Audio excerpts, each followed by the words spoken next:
North Korea is a place that's much different than ours. And it's just because we're in Booktopia, my sense is that this is it right here. It really is. People who love books, people who write books, all coming together. In North Korea, people aren't allowed to write books.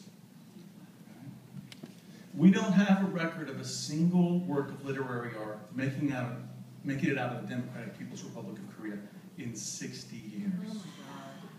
And if you think of like, and I mean that doesn't mean there aren't any. I hope there's an underground there. But of all the defectors, no one has spoken of the ability to write a book. In the worst days of Stalin, you could look to your literary tradition. You could read Pushkin to find solace. You could look to the people who came before you. But they don't have that. 35 years of Japanese occupation, World War, partition by the superpowers, the Korean War, 60 years of a totalitarian state. It's been 100 years since that country's had its own voice.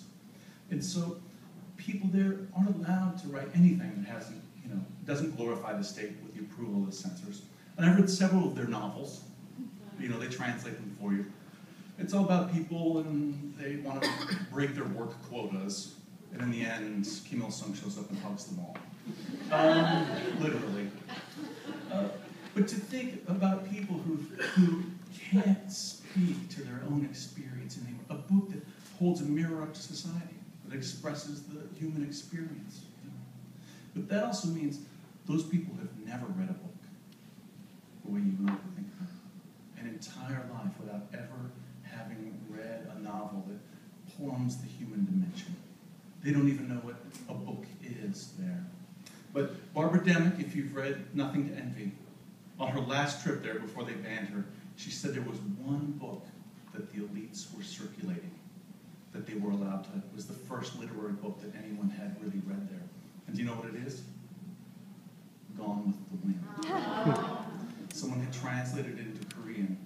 And if you think about it, a nation divided by civil war, told from the perspective of the side of the lesser humanity, perhaps, really spoke to them. Lots of love and sex too.